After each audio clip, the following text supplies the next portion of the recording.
Hey, love bugs, what's up? I hope you're having a good morning, noon, night, whenever this video may reach you. Do your girl a favor and hit that subscribe button, click that notification bell so you can get that thing whenever I upload a new video. So today, I came across a video that I really wanted to. This is a little too randy. I'm sorry. Booty shots.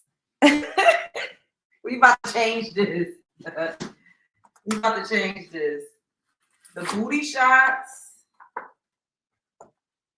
like directly to the camera, like, that's what we ain't about to do. Ooh.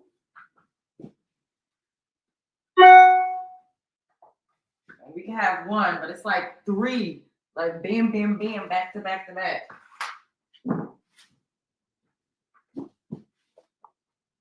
Y'all see that? Where y'all at?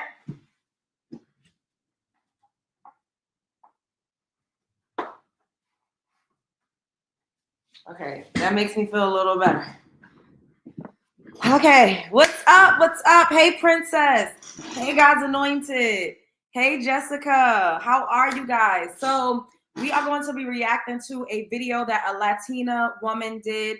And this is to piggyback off of the live that we did last night when we were talking about Shiloh Hendrix and how she, where them fans at? And how she raised over $650,000 after calling a 5-year-old young black boy, little black boy, the N-word multiple times, and then hurling the N-word at the actual camera guy. And people are saying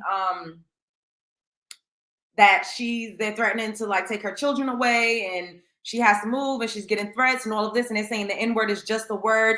And they're saying that we need to protect freedom of speech. Like, let's get into it. I'm waiting for a few more of y'all to join me. Let me put a shout out in the Discord to tell them that that we live.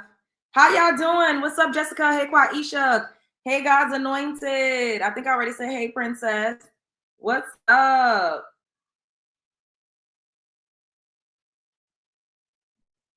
I know we starting this off a little shaky, but that's okay. Because I switched out like one of the pictures, but I'm usually live streaming on my phone, so you don't see it. And then I just saw like booty, booty, booty, booty. I'm like, no, that's too many like booty shots. In these 4 frames, it was just doing too much for me right now. What's up, Lasia? Hi. Where y'all at? Where y'all at? Where y'all at? Where y'all at? Come on over. Come on over, love bug. So for those of you who missed the live yesterday, we were talking, about how they, I guess, making America great again. And they're trying to be able to treat black people any type of way, talk to us crazy, cuss us out, use racial slurs, be derogatory toward us without any repercussions or any consequence. Seems like this is what these racist people are advocating for in 2025. So yeah, it was too much. I was like, booty, booty, booty, booty. I said, oh, that's too much. All right, let's get this party started. Okay. I don't think black people have a right to tell white people or Hispanics what they can and cannot say. And that means if the black person wants to use the N-word, that means the white person also can use the N-word, because all lives matter, not just Black Lives Matter. So with that said, the fact that they're trying to sue this woman, this white woman, they're trying to take her kid away from her because she used the N-word, just shows you how toxic cancel culture is. And this is a great case as to how we need to stop cancel culture. It is anti-American, it is anti-free speech. And if you can say the N-word, so can I, whether you like it or not. It doesn't affect your freedom, but you're sure affecting mine by telling me that I can't say it because I'm not black. So make the N-word great again. She literally got her funky ass up here and said, make the N-word great again. People are so racist. And this is why I make the content that I do. When the Latin community was crying out for the black community, saying, oh, why y'all not marching with us? Why won't y'all help us? Where are you guys? We're all in this together, but yet there's this Latina right here, a white Latina advocating for Hispanics and white folk to be able to say the N-word in 2025. And they want to be able to do so without getting canceled. They saying that was cancel culture. Saying the N-word is hate speech. It's not just freedom of speech, it's hate speech. So to advocate for hate speech is absolutely diabolical. Hey, Kim, yes, exactly, WTF. To advocate for hate speech is absolutely diabolical, and she should be absolutely ashamed of herself. Like, she should be ashamed of herself. That part, Jessica. But even, and I said it because I did a reaction video. Let me show you the reaction video that I did on TikTok. I did cuss her out because y'all know I be very upset. I absolutely cussed her out. But in cussing her out, I was like, even the slurs that we have for them, the derogatory terms that we call other races, it does not have the same connotation as the N-word. I have the same trauma attached to it as the N-word. It's not as evil and wicked and demonic as the N-word. It just does not have the same connotation. Like, this is just getting to be fucking ridiculous. I don't think Black people have a right to tell white people or Hispanics what they can and cannot say. And that means if a Black person wants to use the N-word, that means a white person also can use the N-word, because all lives matter, not just Black lives matter. So with that said, the fact that they're trying to sue this woman, this white woman, they're trying to take her kid away from her because she used the N-word, just shows you how toxic cancel culture is. And this is a great case as to how we need to stop cancel culture. It is anti-American, it is anti-free speech. And if you can say the N-word, so right, whether you like it or not, it doesn't affect your freedom. You're sure affecting mine by telling me that I can't say it because I'm not Black. So make the N-word great again. Bitch! So in 2025, white people and Latino people are advocating to use hate speech against Black Americans. And I'm saying particularly Black Americans because we know with our lineage here in the country what the N-word means, what the connotation is behind it, and how it was used against our ancestors and how it's used against us today. They want to be able to freely spew racial slurs and hate speech without consequence. Is that what Make America Great Again is? Bitch, fuck around and find out. Now, how first of all, there's some slurs that I could probably say to you. Like, I could probably call you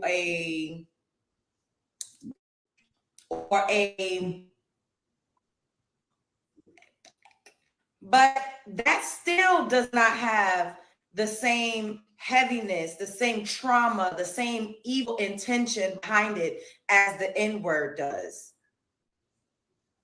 People were getting lynched while being called the N-word. Babies were being fed to crocodiles while being called the N-word. People were getting whipped while being called the N-word. It is a slur. What the fuck don't you people get about that? I cannot call an Asian person no, because they'll get offended. And once again, even the slurs that you all have, the derogatory terms for you all, does not have the same meaning as the N-word for Black American people. You funky ass bitch. You funky ass bitch. You are trying so hard to assimilate. They don't fuck with you either, sis. You ain't getting no seat at the table.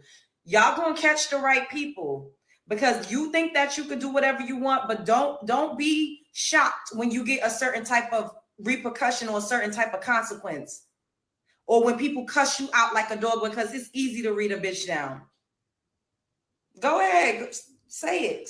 Go, come to Brooklyn, come to Brownsville, and go up to a group of Black people and start calling them the N-word. And I blame a lot of niggas, men in particular, because y'all give bitches like this, Maria and them, a fucking pass. And they think that because they get in Black D-I-C-K, that they have a right to insert themselves in a way so much so that they feel like they should just be able to say the N-word. And let me get out of here because this is really pissing me the fuck up. What y'all think about this? Spread love is the Brooklyn way. So Quaisha said, I mean, if they can say the N-word, what's wrong with telling them to call ICE? Well, you know that people were sending me unalivement threats and all types of stuff because I told what I perceived to be a Latino man that I was going to call ICE on him after he called me a dumb black bitch unprovoked and invaded my space in a threatening manner. And I completely felt unsafe, and it was just terrible. But calling ICE is not even equal to Hispanics and white people calling us niggers. It don't even equal up. It doesn't even measure up. ICE is literally like a federally funded organization, corporation, like a police branch, so to speak.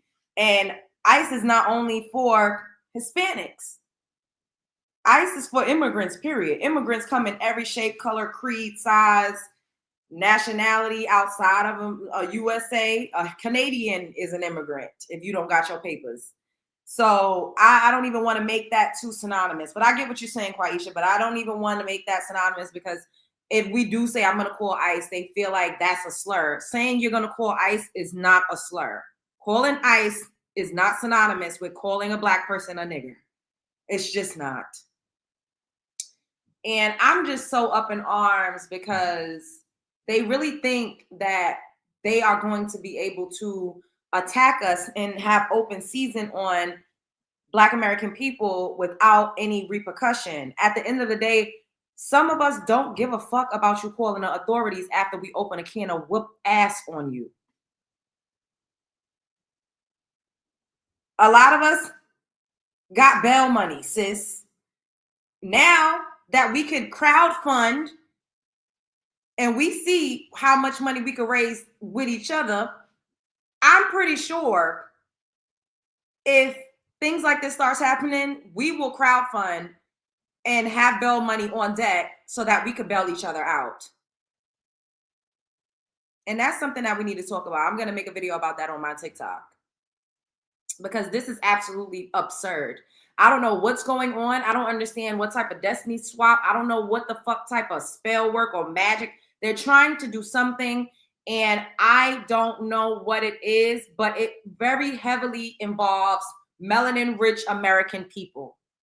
There's something going on with us. Now we're being attacked by Indian people because of some actor that they said is the greatest actor in the world, and Tiana Taylor and the girl Ego that interviewed him on the red carpet didn't bow down and kiss his feet. They were gracious to him. They said his name correctly. And they said, oh, you're like, you know, the first Bollywood star to ever come to the Met Gala. The Indian people are mad because they said that, oh, they act like they didn't know who they was and they don't know what's going on. And I'm like, what did you want them to do? They're celebrities as well. You thought they was going to bend down and kiss his fucking feet, his Indian feet. Don't nobody give a fuck. Don't nobody know who that is. We don't watch Bollywood in America. They in my comments like, oh, y'all are always centering y'all selves. Y'all think that y'all the center of the universe. It's just ridiculous out here. Clearly, we are the center of the universe. Yes, you did, Audrey. I'm going to play it for you again, baby. I was trying to wait for some of y'all to come in, but we got to, you know, get the show rolling. Wait, let me play this. Let me play the video from the Indian girl saying that, you know, we don't have respect for Indian culture. I'm going to play that, and then we're going to circle back to the last video that we saw, and then I also want to play you all a couple of other videos. So we have a couple videos in the queue, but let me show you this. How's everybody doing tonight? Hello, Amberella. Do me a solid and double tap. Give me a thumbs up. Give me a thumbs up. Hold up. Oh, I didn't even set a goal. Let me set a goal for the chat. Wait, while I'm doing that, I could pull this up. Okay, so this is about the Indian guy that was at the Met Gala that was interviewed by Tiana Taylor, and the other girl that was interviewing him was Ego. When something is Indian, it is inherently important. It is inherently one of the biggest things in the world. Shah Rukh Khan's stylist calling out to those reporters that he is one of the biggest actors in the world. Oh my God, he ate so bad at that because, like, I feel like all Indian Asians, we can all agree that, like, sometimes we feel like we're being gaslit because I remember when Nick Jonas and Priyanka Chopra was getting married and people did not understand how big of a deal that was. People did not understand how huge Priyanka Chopra was. And for her to be marrying a freaking Jonas brother, that was so wild. But it's like we're literally like, is anybody else seeing this right now? Because we understand the magnitude of 1.5 billion people. It's so hard for the Western media to really grasp that because they're so good at diminishing us, coupled with our culture really like being so modest, so innately passive. We haven't advocated for ourselves. We've always been so separate from one another because of culture, language, religion, barriers, whatever. But those notice how she's talking like oh, it ain't so bad. Like, bitch, you're literally fucking biting off of our culture while trying to read us down, talking about anything Indian is inherently more important than anything else. Not the fuck over here. The theme for the Met Gala was black man tailored dandyism. The Indian guy, they didn't even dress according to the theme. The goddamn stylist was so damn rude. He was like, oh, this is the most famous man in the world, and we came here dressed as us, not as anyone else. Basically saying, fuck you, black people. Fuck the fact that you all have co-chairs at the Met Gala and y'all are in charge of the theme.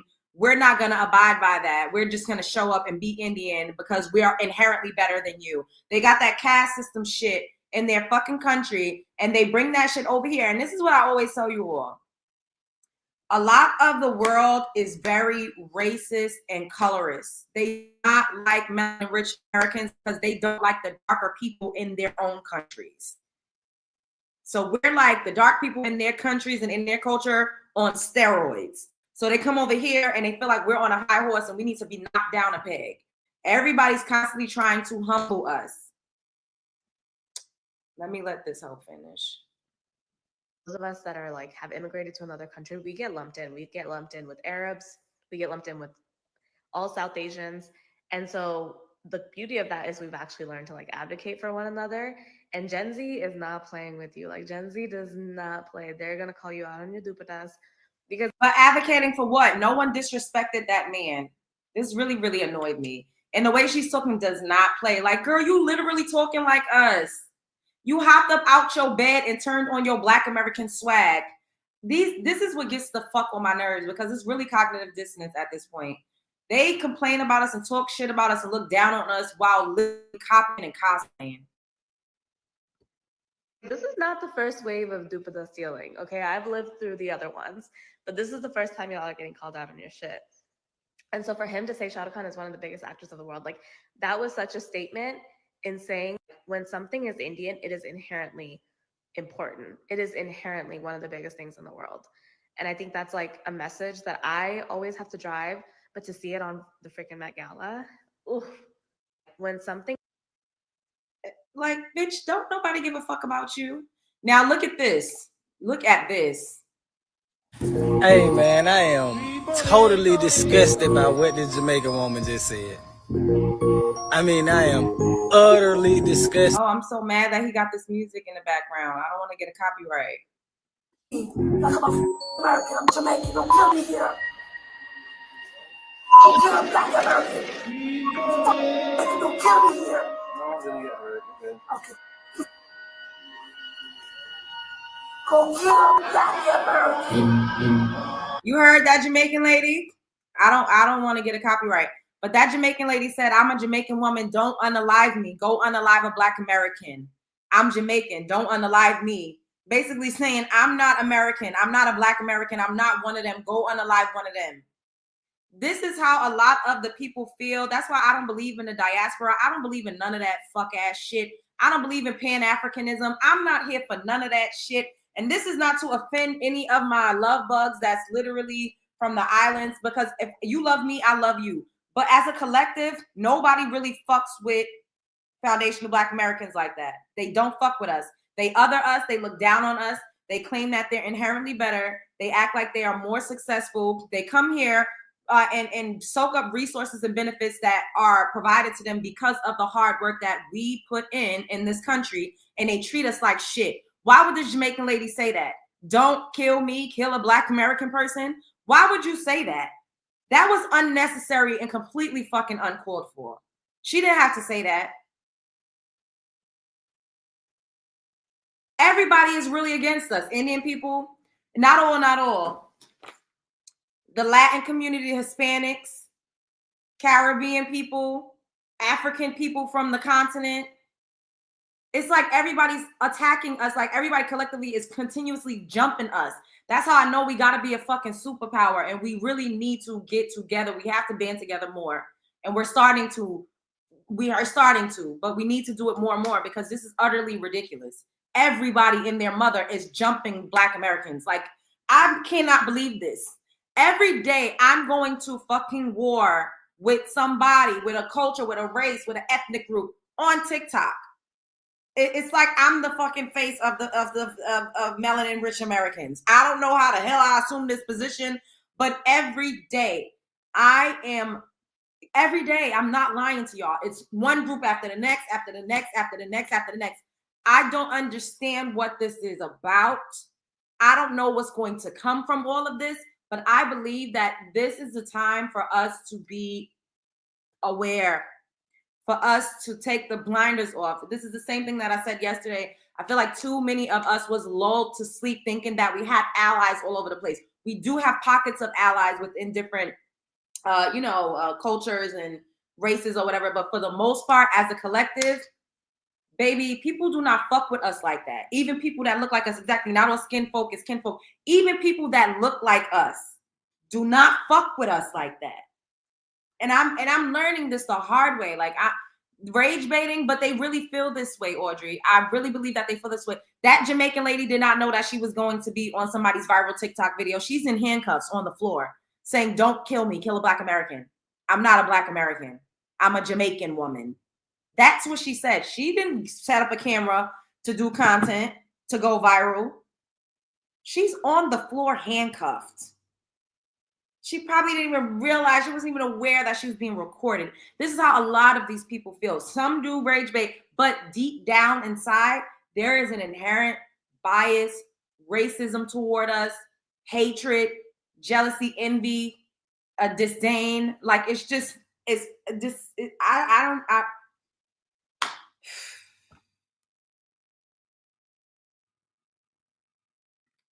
Okay, let me go back to the original video of what this video is about, and then I'm gonna play one other video. Do I have another one that I wanted to play for y'all?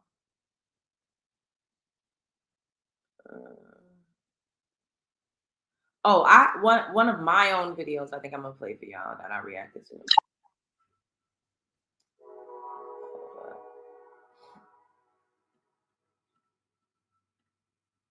She gonna say I'm not a Black American person, unalive a Black American person, not me. Like, ma'am. Black people have a right to tell white people or Hispanics what they can and cannot say. And that means if the Black person wants to use the N-word, that means a white person also can use the N-word, because all lives matter, not just Black lives matter. So with that said, the fact that they're trying to sue this woman, this white woman, they're trying to take her kid away from her because she used the N-word, just shows you how toxic cancel culture is. And this is a great case as to how we need to stop cancel culture. It is anti-American, anti-free speech. If you can say the N-word, so can I, whether you like it or not. It doesn't affect your freedom, but you're sure affecting mine by telling me that I can't say it because I'm not Black. So make the N-word great again.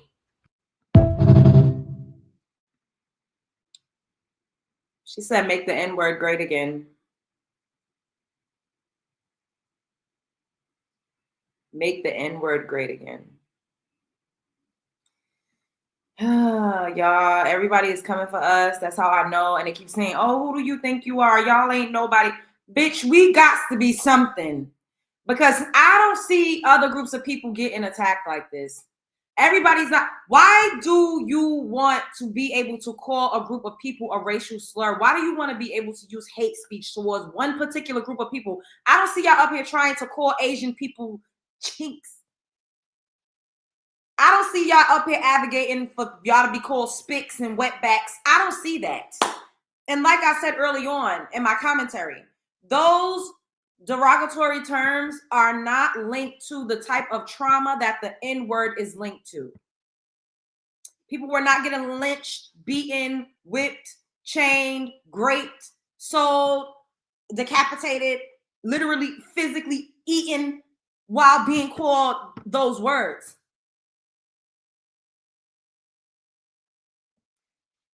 Man, I don't know. I don't know, y'all. I do not know.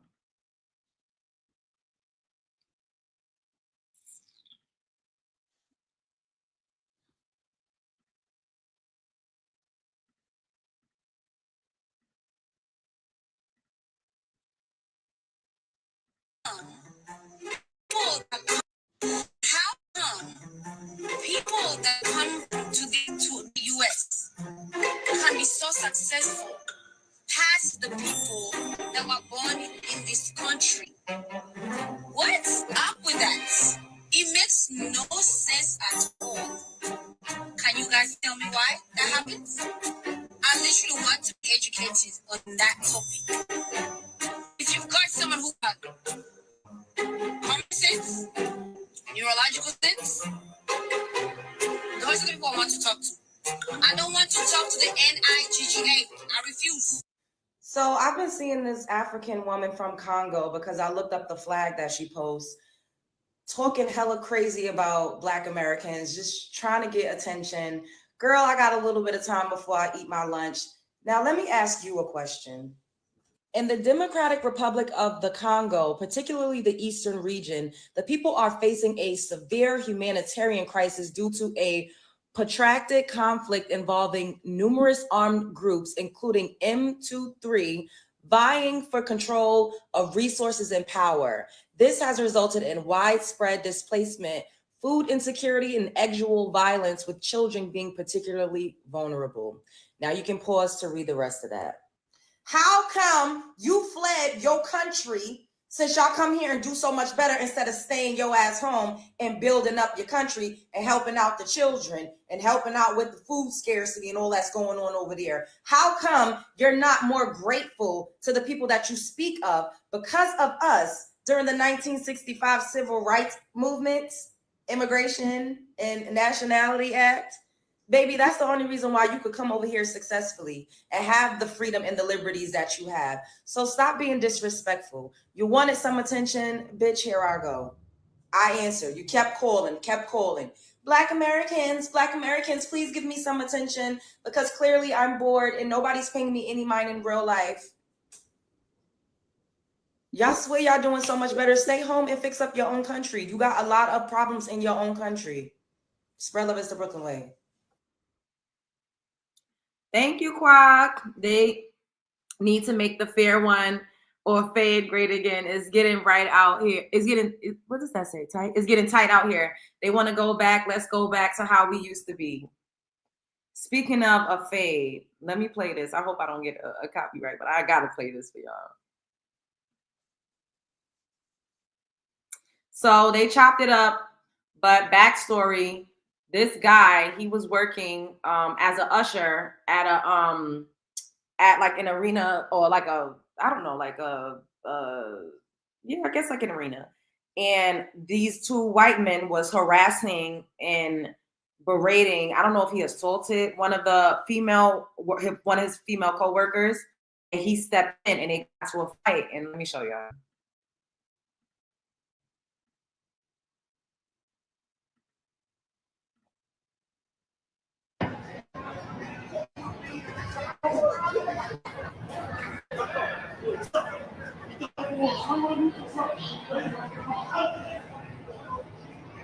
Hey, what's up?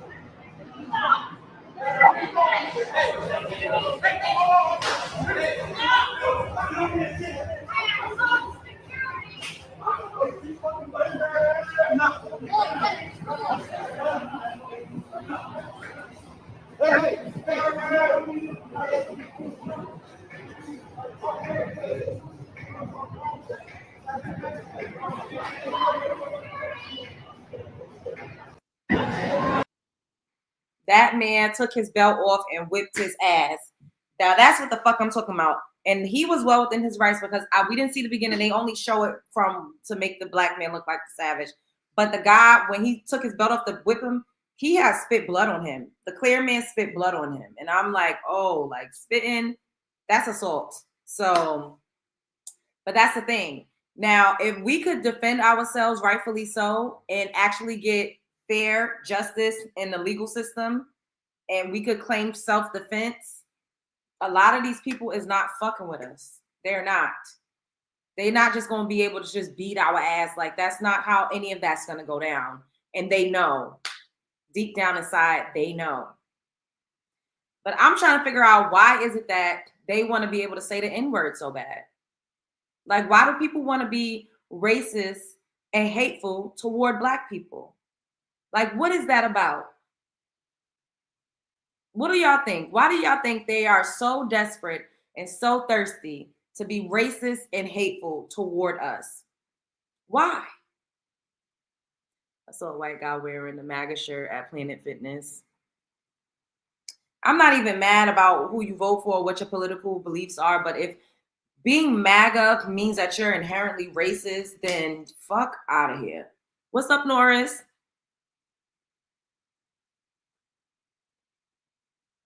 Like, what do y'all think it is? Them belts and them folding chairs are gonna be sold out.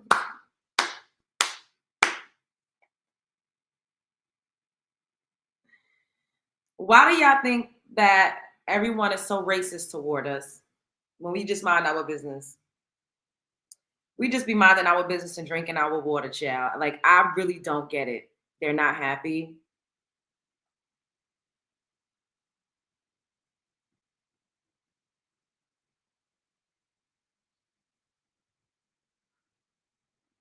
I don't know. Jealousy. Maybe we need to call them the N-word. That's what I was thinking, Sheila, because if somebody called me that, I'm going to say it right back, and I'm going to say a lot of other things. And y'all know I'll be spitting that venom.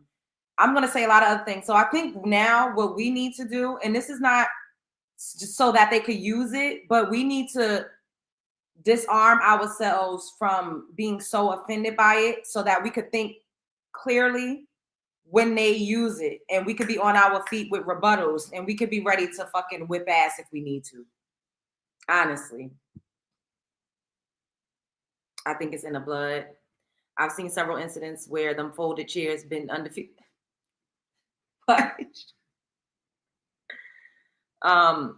They want the essence so bad. You see white girls want to wear box braids, always been intimidated by us, and the hair start falling out.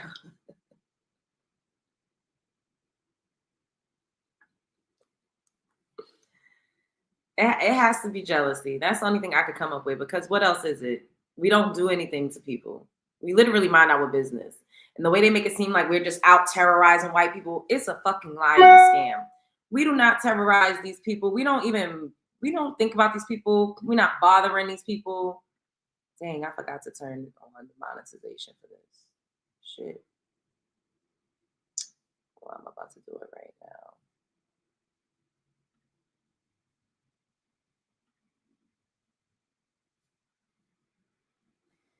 It's just insane at this point. Like, I'm like at a loss for words.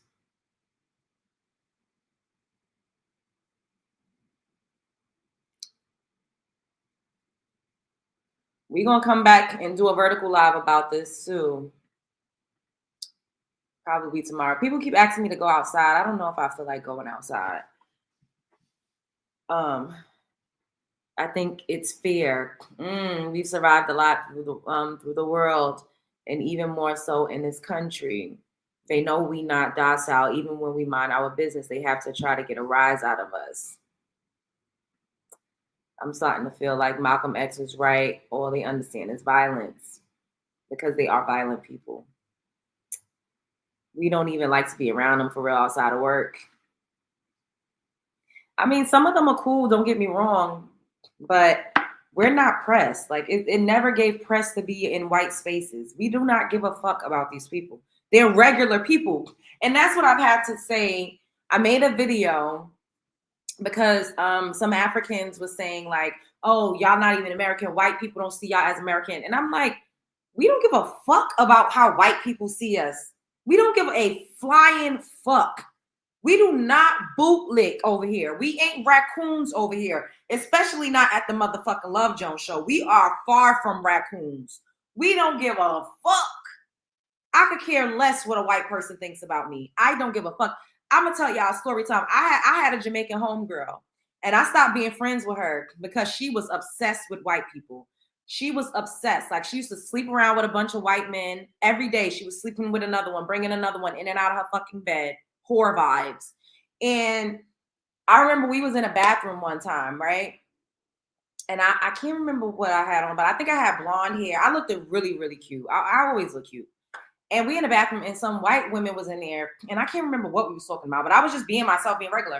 When the white women left and we left out the bathroom, she was like, "You need to stop all this ghetto shit. Like, you don't need to act like, you can't act that around white people. Like, white people this and white people that and white people this." And I was like, all this ghetto shit. I said, all right, I didn't even argue with her. We walked out, the same group of fucking girls, including more, surrounded me. It was like, oh my God, you look so amazing. You're so beautiful. We love your hair. We love this. Oh my God. Just fucking fanning out over me. And she was just looking stupid standing there on the side. Like, bitch, and one of her white boyfriends told me that she used to talk shit about me. Like, she used to look down on me. It's like, bitch, you come from a fucking shanty town. Your mother still lives in a fucking Shake Shack house because you told me that it's just still a one room and you got to go outside to use the bathroom. And this is not me trying to shame anybody, but it's because she came here looking her nose down on me, calling me ghetto, saying that I needed to assimilate to white people and I need to act a certain way to appease white people and to appear a certain way around white people. And she's talking about how I dress. Oh, you need to stop wearing all this tight shit. Why do you dress like that? You need to wear more flowy stuff. You need to do this. Like, really was trying to fucking change me so that she could feel more comfortable. But then the bitch was dressing like me. Trying to destiny swap, trying to siphon some of my fucking energy and get me to dim my light so she could shine brighter. And that's why I had to stop being friends with her. Like, she was a shady, trifling ass bitch. We was good friends at one point, but I would not trust that bitch as far as I could fucking throw her.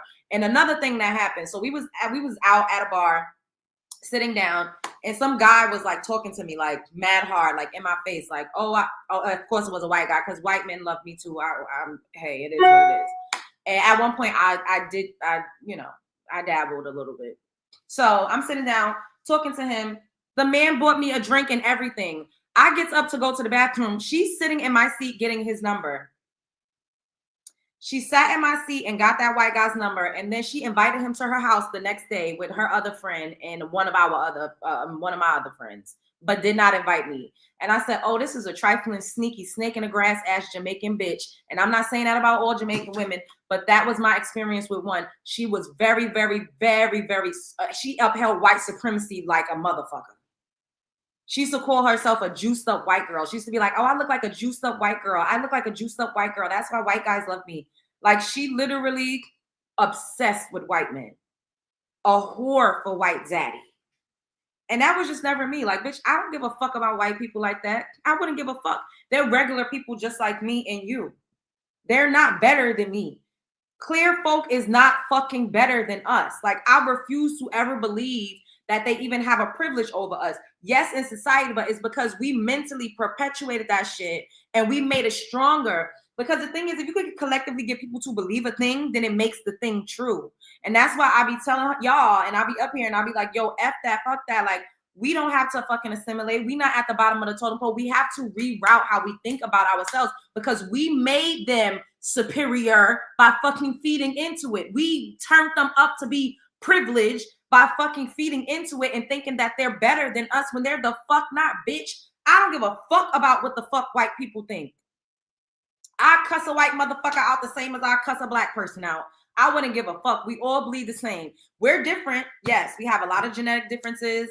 We're different. We are very different. However, we're all people. We are all people. I would not let no white man. If I was going to date a white man, I wouldn't let him disrespect me. I wouldn't let him treat me crazy. The same as I wouldn't let a black man disrespect me or treat me crazy. If I had a white friend, I wouldn't let her disrespect me or treat me crazy the same way I wouldn't let my melanin rich homegirl disrespect me and treat me crazy. I don't give a fuck. We are not obsessed. We don't worship whiteness like that in America, especially in 2025. But other people in the diaspora, other black people, I don't even like to really call them Jamaicans, Caribbean people, African people, first, second, third generation, a lot of them, not all of them, I'm not going to say all, not all, but a lot of them worship whiteness. And this is why a lot of white people feel emboldened to say nigger, is because their black tokenized friend is not foundational black American. Their black tokenized friend 9 times out of 10 is African or Caribbean, and they don't have the same relation to that word. Their lineage is not connected to that word the way that ours is. Is y'all picking up what I'm putting down? Am I making sense to y'all? Y'all got that?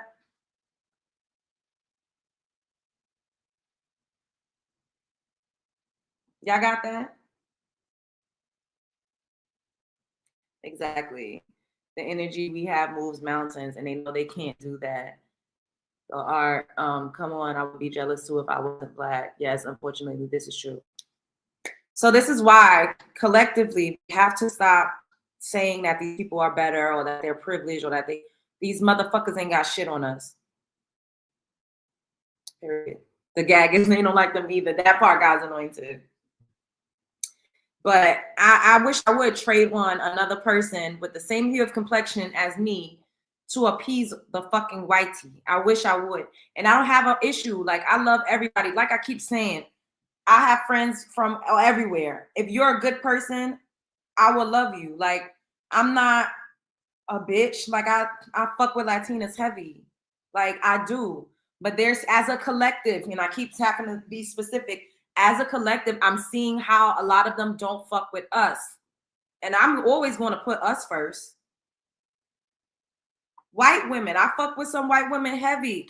As a collective, a lot of them do not fuck with us, and I'm always going to put us first. Black women, melanin-rich women are centered over here. Let me ban this person. I don't have time for the trolls. Melanin-rich women are centered over here at the Love Jones Show, point blank, period. I love everybody else. I have love. I have the capacity in my heart to love a lot of people. I'm very caring and kind and nurturing. We could be friendly. If you cool, we cool. But I'm not going to put any other race above us. I'm not going to censor anybody else above us. And we've done that. We're not doing that anymore. Even biracial women. A biracial woman is not getting censored over a monoracial woman. That's just not happening. I'm sorry. Except for my sisters. Now, if something was going on with my sisters versus anybody, I'm going to fucking bang with my sisters. I just got to put my biological sisters. I have 2 biracial biological sisters. I'm going to bang with my sisters. Except for them 2.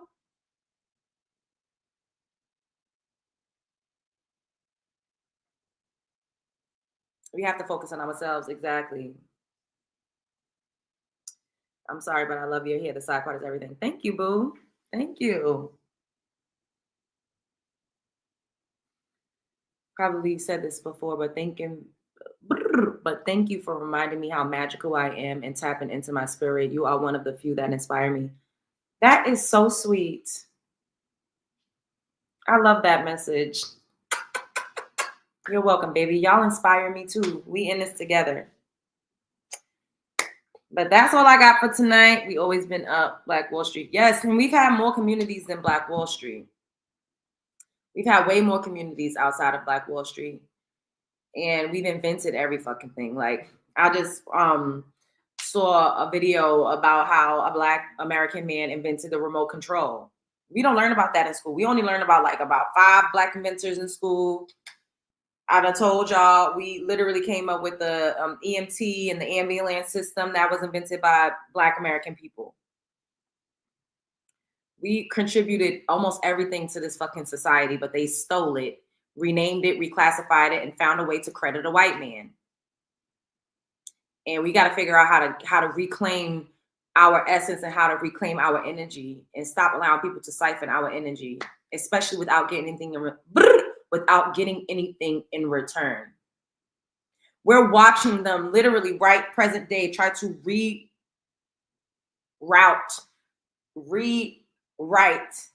and whitewash history and destiny swap with us. They're literally trying to say that they're the ones that have been oppressed, that they're the ones that's experiencing racism, that they're the ones that's being discriminated against. This is literally happening right in front of our very eyes.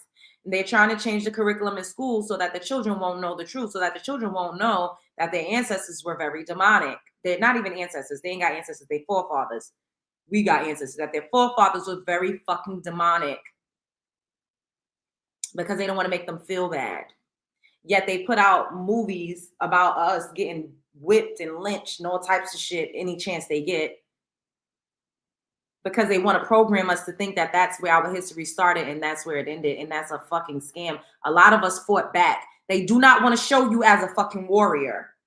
They don't want to show you fighting back, whipping ass, because then that's going to inspire the next generation. Oh shit, this is the image that they're showing me of myself. I'm powerful. We were warriors. We literally fought together. We fought back. They don't want to show us that, because if they show you that, they plant the seed that you can do it again. So what they want to show you, they want to program your mind and to think that your ancestors just getting their ass whipped up and down the street and never fought back. It's a fucking lie and a scam. We fought back. Look at us. How are we still here today? There's no way us melanin-rich American people that survived, our ancestors are the fucking strongest that survived. Our fucking bloodline, bitch, is unfuckwittable. We survived. We had to fight. Ain't no way we survived all of that fucking shit and our ancestors wasn't fighting back and whipping ass. It's no way. It's no way we made it through without fucking fighting back. There's no way. But they don't want to show us that. They want to keep us weak and docile and feeling low and like we at the bottom and broke, busted, and motherfucking disgusted. Bitch, fuck that. Let these motherfuckers start thinking that they're going to be running around hurling insults and slurs and racial remarks. We need to fucking start crowdfunding so that we can bail each other the fuck out of jail if need be, because that's what it seems like it's given. They don't want to acknowledge our militant skills. Exactly. Save this place behind over and over and over again. Hello. Them immigrants ain't fighting back, so I already know. For royalty, period. That part, Lisa. Yeah, that is crazy. That's why it's important to teach the younger generations the truth. A lot of the youth has no clue. That part. We need hello, Amberella. And lo and behold, I've seen some black men getting together, like, but we can't be putting that shit on the internet though. Like that shit needs to be done behind closed doors. Motherfuckers don't need to know what we're doing. We need to start training. Like, if I had a teenager kid right now, that motherfucker would be in martial arts. He would be in kickboxing. Like, he would be training. We need to start training too as women. Like, I'm about to start taking some kickboxing classes. We need to physically get stronger because we're gonna have to fucking protect ourselves. And we all need to be licensed to have that thing. We need to be walking around with a little pokey, some spray, because it seems like people are just trying to declare war. It's been a race war, and I'm gonna keep saying this from the rooftop. We just ain't never really been fucking fighting back. We just been being asked, leave us alone. We threw in the towel. We tired of fighting, so we assimilated. Because we did fight. That's the only way we're here. The only way we're here right now is because our ancestors fought. But we assimilated. Everything is, a little more covert now, so it's not so blatant in our face that we still live in a racist ass world and everybody's still essentially a slave if you clocking in a 9 to 5. Anyways, that's another story for another day. And we're able to live comfortably in pockets around the country. So we just assimilated because we just wanted to get left alone. But there's always been a race. Always. It's just been one-sided. It's been one-sided. And now they're trying to destiny swap. But they're not trying to now. They've been did it by saying that we're the thugs and we're the predators and we're the welfare queens when we know that they give government assistance more than anybody else. And we know that, they literally raped, pillaged, and just stripped the world of its fucking natural essence and its natural resources. They literally cloud seeding and fucking with the weather. Those are the motherfuckers. Y'all picking up what I'm putting down. I literally said I wanted to take some classes to proper defense. We need to start doing that. We've been too complicit. Yes, we need to organize, but there's also always the ones that will sell us out. Exactly. It seems so easy, but would definitely be very hard. You know what, Amberella, too? A lot of people in Congress, I saw a video where a lot of people in Congress that look like us are immigrants. They're all immigrants. And this is why it has been harder. And this is what you were talking about last night, how we should have been positioning ourselves to be, you know, in these rooms and to be a part of Congress and to be in the government and to be in tech and to work in STEM and all of that other stuff. Because a lot of people that are in the positions like that look like us, are not us. Let me see if I can find that video. Excuse me. Hold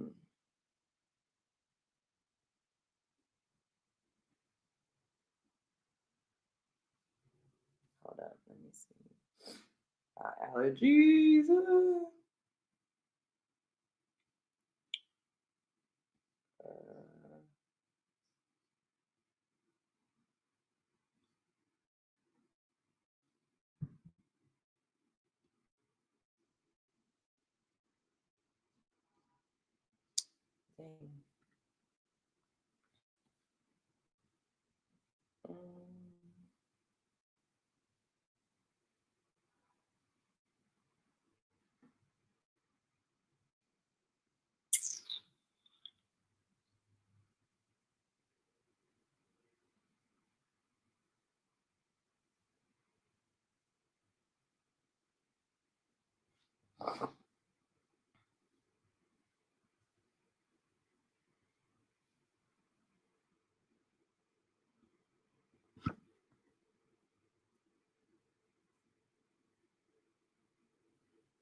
Oh man, I got so many videos that I liked, and I didn't see it in my saved videos.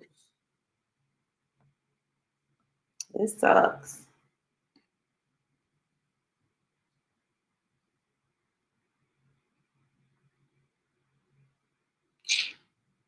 I don't see it, y'all. Do you think they would still respect us in the government, though?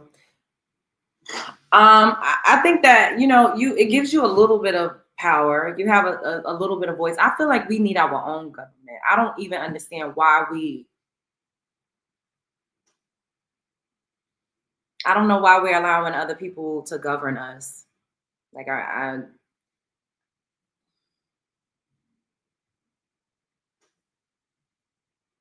I'm still trying to figure out how all of this came to be. Like, I feel like we've just literally tricked into all of this shit. Our ancestors did not know what the fuck they was walking us into. They really didn't. Oh wow, I didn't even recognize this. This does make sense. Didn't think to card check them before they got in the position. Exactly. It's sad how the rest of the diaspora looks down on Black Americans. We have made a way for everyone while they continuously step on us to try to climb the white ladder. Knowing white folks don't rock with them. Yep. You're right, Amberella. It's unfortunate. But the big secret is we really are American. We really are American. If y'all picking up what I'm putting down, we did not come here on a boat. Oh, let me show y'all this. Trigger warning, trigger warning, trigger warning. I might have to make this image smaller so it's the lynching of Thomas Shipp and Abram Smith.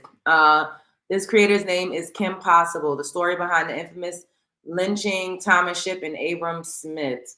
So allegedly, because she says it as it's like a fact, but this is alleged. Allegedly, these two boys tried to steal a car.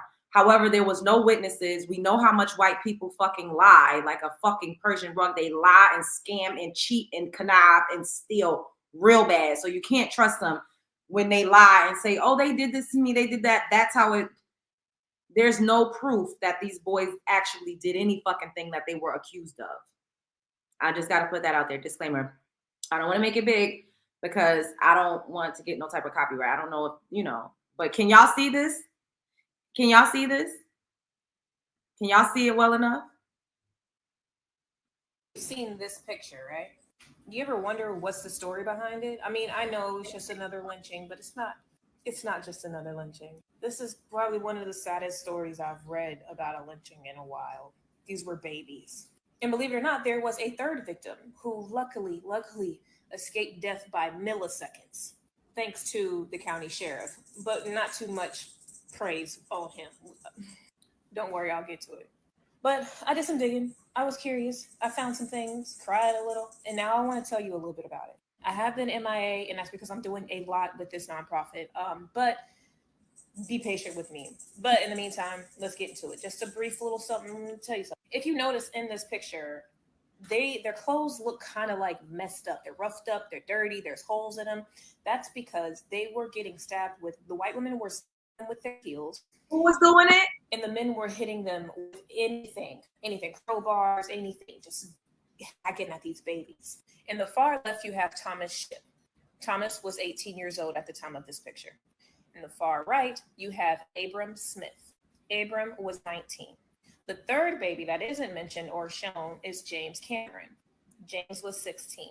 Now, all three of these boys were hanging out together one night when the two older boys, Abram and Thomas, decided they were going to steal someone's car. So they found this white couple that was sitting at a park in their car, and they decided to pull the guy out. They were beating him up. The guy was fighting back, and the guy ended up dead. They ended up killing the guy.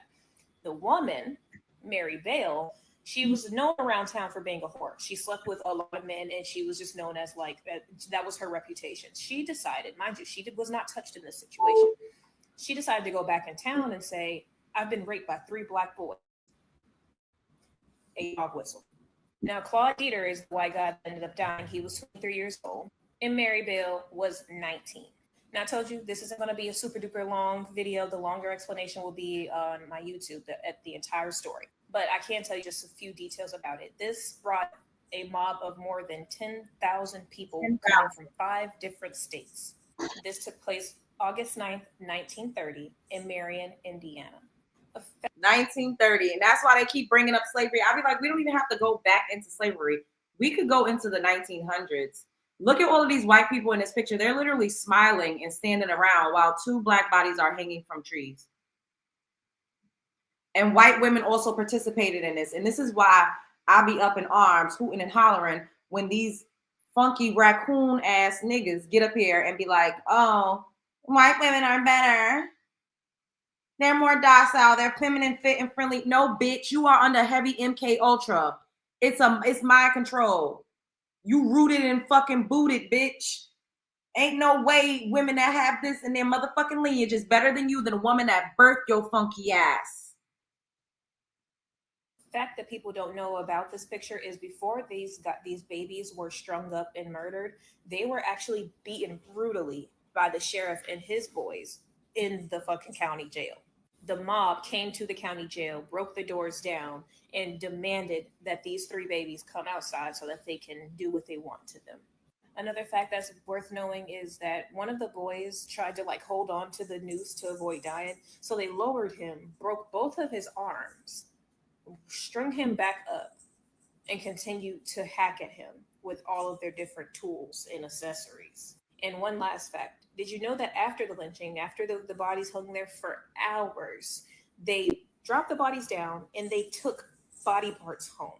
And it's not just a hand. They were severing fingers and handing them out. They were peeling pieces of skin off. They took their penises. They took their butt cheeks. They took their toes. They took eyeballs, the nose. Imagine just they carved. It was to the point where a witness said that mostly what was left was bones, blood, and clothes. And the family had to come and collect those bloody clothes. And the rest will be on my YouTube, which is linked in my bio. Y'all, I have a nonprofit dedicated to keeping Black history in our schools. I'm making a lot of progress.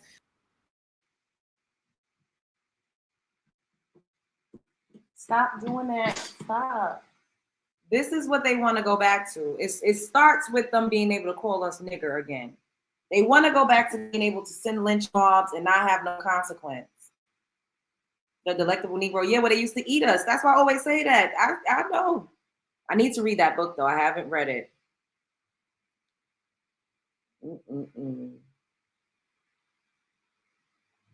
She has a lot of her content is basically based on that. Like stories like this. She's very, very.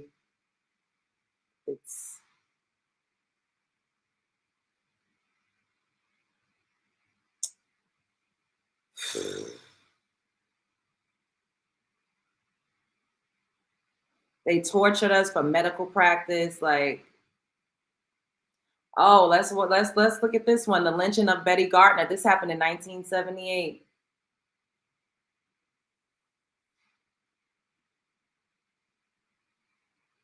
These people have a evil and demonic ass history, yet they're trying to make it seem like we're the evil ones that's out to attack them. Shouts out to Kim Possible.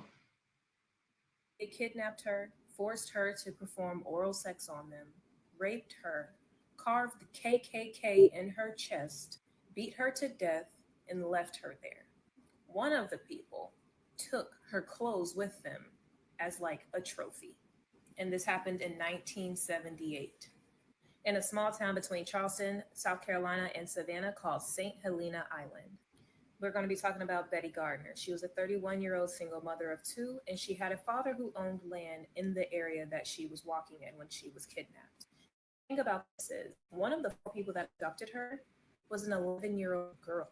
Her name was Carol Ullman. She was a runaway, and the other girl, Cindy, she was 17 years old. She was the girlfriend of Plath. All four of these vigilantes were in this green Pontiac driving down the road when they stumbled upon Betty, who was just walking to her father's farm. Inside the car were also two dogs. Now, Betty had a long walk. They offered her a ride, and she got into the car. At first, the ride went great. They drove her to where she wanted to be dropped off. They dropped her off until John Arnold, suggested they turn around and rape, beat, and kill her. And when asked why, he said, "Because I hate niggers." This is 1978 South Carolina. Then the group decided, okay, that sounds like a great idea. Let's turn around and pick her back up and offer to take her somewhere closer to her destination. And you see what he said, because I hate niggers. So for them to be advocating to be able to use that slur against us and toward us and at us, when this is the history behind that word, is absolutely fucking diabolical. So she obliged. As Gardner sat in the car, she began to get attacked, being punched and kicked and hit with anything by Cindy Sheets, who was the girlfriend of John. Once they found a remote enough location, they brought her out of the car and forced her to perform oral sex on the two men and the woman, Cindy Sheets. After that, they began to rape her individually. Then they tied a belt that they were using to whip her with. They tied a belt around her neck and tried to strangle her. While they did that, another person was stabbing her multiple times. After they were done strangling her, they began to stomp on her neck numerous times. After that, John Plath, ordered Cindy Sheets to slice her neck with a broken Coca-Cola bottle. But she just was not dying. So then they decided, we're just going to strangle her to death, where she ultimately died. Somewhere in between there, they carved the letters KKK in her chest. After she was dead, they defecated and urinated on her corpse. After this, they went on about their merry lives. Plath and Cindy Sheets, went back to York, Pennsylvania, lived normal lives. Arnold and Ullman, the 11-year-old, stayed in Beaufort. It went unsolved for about a month until they spotted the green Pontiac, and they were able to hunt down the two, Plath and Sheets, the ones that went up to York, Pennsylvania. Get this, John Plath was hiding under his mother's house like a coward. Now, Cindy Sheets negotiated immunity as long as she told them everything that happened, and she testified against her boyfriend and the other John. That's when she led the police back to the location of the body where they left Betty. Only dental records could be used to identify her. That is how bad they did her. We can fast forward. These two men, both Johns, did end up getting convicted, and they got the death penalty 20 years later in 1998. But Ullman, the 11-year-old, was too young to charge. That she was 11 years old. She's 11 years old. He was also charged with statutory rape of Ullman. Arnold was charged with statutory rape of Ullman, the other white perpetrator, because she was 11 years old. To this day, Carol Ullman was never brought to justice. She is still walking amongst us, influencing, having an effect on people. Did you know this? They kidnapped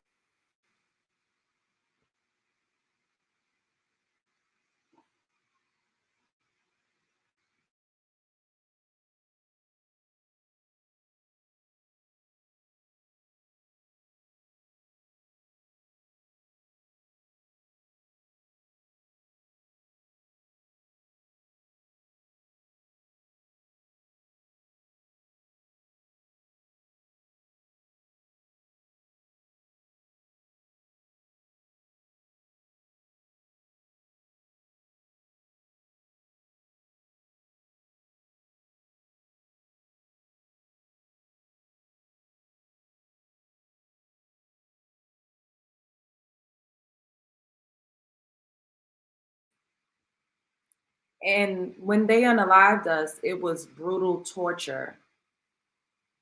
It wasn't because of self-defense. It was pure hatred. It was evil. It was demonic. And this is why, you know,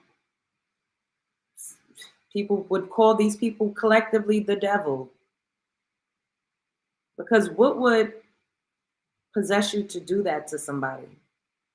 And these were teenagers and kids, 19, 11, and 11-year-old. And of course, that 11-year-old is still out here. She probably had her own family and is somebody's meemaw and peepaw right now, raising children. And she's a murderer. Now, could you imagine if that 11-year-old was Black? It wouldn't have mattered how young they were.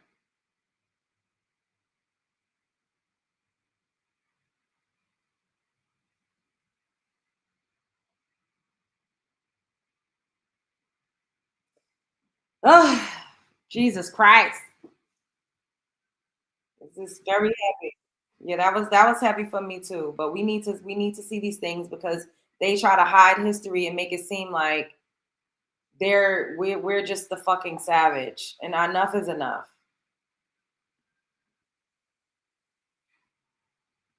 Now let's listen to this. What the hell? Is somebody committing a crime? Nigga, that shit don't exist. Because what y'all niggas don't understand is they need us. Like, how can you be supreme, but you need people? You need us, you need foreigners, you need literally everybody to help build this country. There's nothing supreme about that. You are not a master, you are a slave to the people that you call slaves, and this is why you tried to make them slaves. Nigga, this shit is hypocrisy. It's not white supremacy, it's white hypocrisy. So you keep trying to give these certain individuals power by keep talking about them. You keep hopping on podcasts like, oh yeah, white people did this, white people, man, fuck them. What the fuck we finna do? But the problem is not white supremacy. Nigga, that shit don't exist. Because what y'all niggas don't understand is, period. There's one thing. These four brothers sitting here, we didn't all come from Africa. And there was a country before 1492, and our history goes way beyond 1492. So you can't start us at 1492. We were always here. We were always here. We were always here. There's one thing. These four.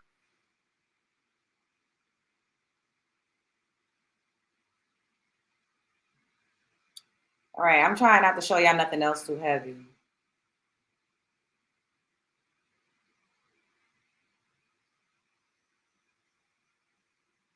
Okay, I will show y'all this. This is about some Black history as well, but it's not heavy. I told y'all trigger warning before I started playing other stuff. This is actually good. This is about a Black-owned resort that we had when we were segregated. This is why I say integration was. You don't learn anything about any of this shit.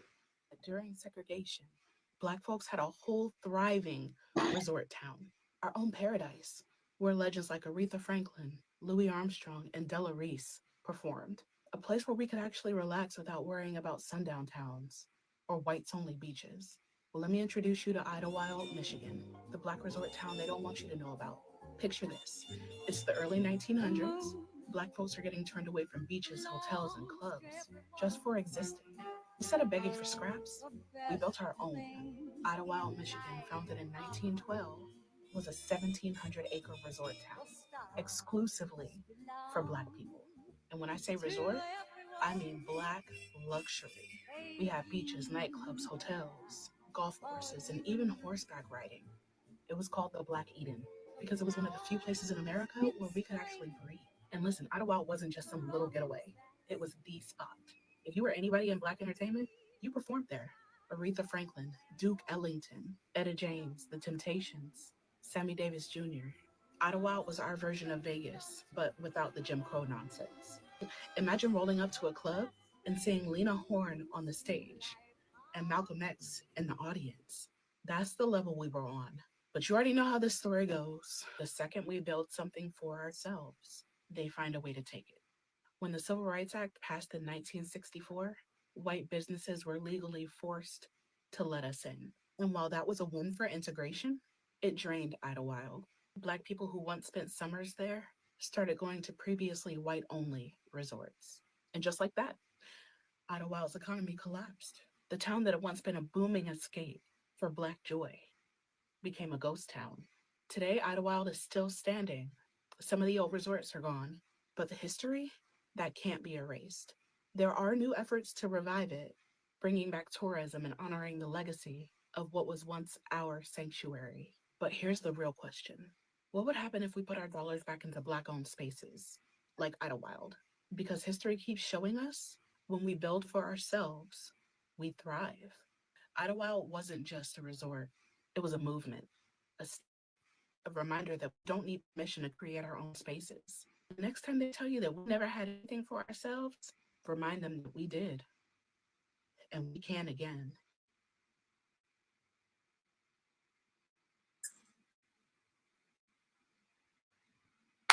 This part, Quaisha. That part.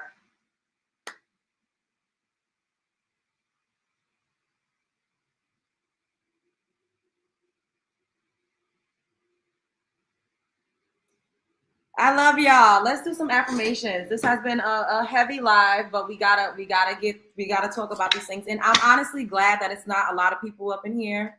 People can catch us on the replay because this was for who was meant to be here and who was meant to receive this. Money is forever flowing to me. I have such a supportive team of people.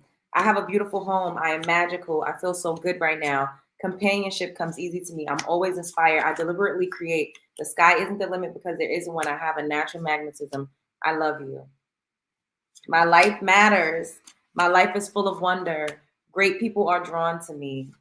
People love to buy me things. Your name is being praised in rooms that you're not even in. I am in alignment with my truest desires. Shoot for the stars. Opportunities are all around me. Great things always happen to me. My entire existence is a major flex. I receive gifts. Everything you want is already yours. My net worth is steadily and constantly increasing. I am very creative and extremely talented. My personality is amazing. I am living happily ever after. I love you all. I've enjoyed this interaction immensely. Thank you for joining me tonight. And show up as her, be her. Don't let nobody play in your face. Life is a movie. You're starring it. The world is a stage, and you are at the center. You are absolutely the main character. Everybody's obsessed with you. Thank you, thank you, thank you. Spread love is the Brooklyn way. Have a good weekend. I will see you all mañana.